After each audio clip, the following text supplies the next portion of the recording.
Artificial intelligence के ऊपर सबसे मैं पहले ये बताना चाहूँगा कि आर्टिफिशियल इंटेलिजेंस कोई ऐसी चीज़ नहीं है जो कि आज शुरू हुई है।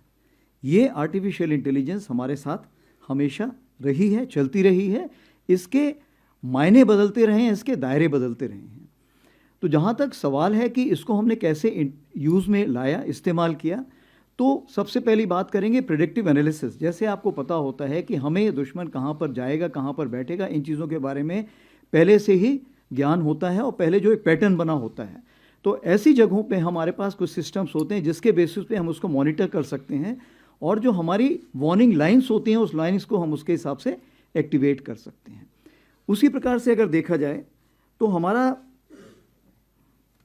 किल चेन जो है, जिसको हम बोलते हैं, किल चेन के लिए ज़रूरी है कि सेंसर टू शूटर जो कनेक्शन है वो अच्छा होना चाहिए, इफेक्टिव होना चाहिए और टाइमली होना चाहिए।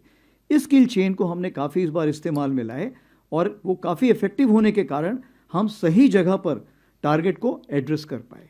अब आगे आने वाले दिनों में आप क्या इसको चाहते हैं? आर्टिफिशियल इंटेलिजेंस हमें हर जगह चाहिए, चाहे फोर्स विजुअलाइजेशन है, चाहे एप्लीकेशन है, चाहे प्रिजर्वेशन है।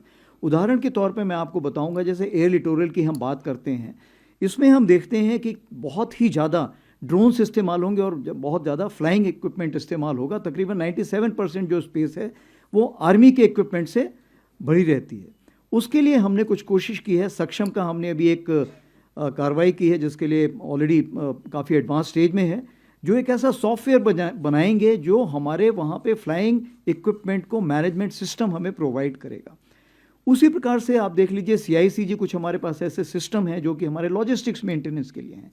वो सिस्टम्स भी इसी प्रकार की कार्रवाई करेंगे और ये ऐसे सिस्टम हैं, चूँकि ये सिस्टम आगे बढ़ के तीनों सर्विसेज के सिस्टम्स को अपने साथ मिलाएंगे, तो इसमें आर्टिफिशियल इंटेलिजेंस का होना बहुत ज़रूरी है। तो कहने का ये मतलब है आर्टिफिशियल इंटेलिजेंस आगे आने वाले दिनों में बहुत ज़्यादा बढ़ती जाएगी और किसी भी फील्ड में आप देखेंगे तो इसका महत्व बढ़ता जाएगा। दूसरा सवाल आपका था मिसाइल फोर्स के बारे में। तो क्या मिसाइल फोर्स की हमें ज़रूरत है? जवाब है हाँ। आज आप देखेंगे रॉकेट और मिसाइल दोनों एक दूसरे में शामिल हो गए हैं, क्योंकि अगर हमें इम्पैक्ट में पहुंचाना है तो रॉकेट भी पहुंचा सकता है, मिसाइल भी पहुंचा सकता है। इसीलिए हमसे अगर आप पूछिए तो हम रॉकेट मिसाइल फोर्स की तरफ देख रहे हैं, क्योंकि पाकिस्तान ने, जैसे आपको पता है, उसने रॉकेट फोर्स एक आर्मी के तहत खड़ी की हुई है। आपको पता है कि चाइना ने भी ऐसी फोर्स खड़ी की हुई है। तो ये समय की मांग है कि हमें ऐसी फोर्स खड़ी करनी पड़ेगी। उस चीज़ को मद्देनजर रखते हुए, जैसे हमारा पिनाका है जिसको 120 किलोमीटर की रेंज में चेक किया गया है, हमने ऑलरेडी कुछ कॉन्ट्रैक्ट साइन किए हुए रॉकेट के जो 150 हैं, जिसको हम बाद में 300-450 किलोमीटर की भी रेंज पे भी देखेंगे। उसी प्रकार से आपने प्रलय के बारे में अभी सुना होगा, क्या कार्रवाई हो ही रही है। ब्रह्मोस तो आपको पता ही है। कुछ और भी ऐसे सैंक्शंस हमारे पास हैं जिसको हम आगे लेके जाएंगे।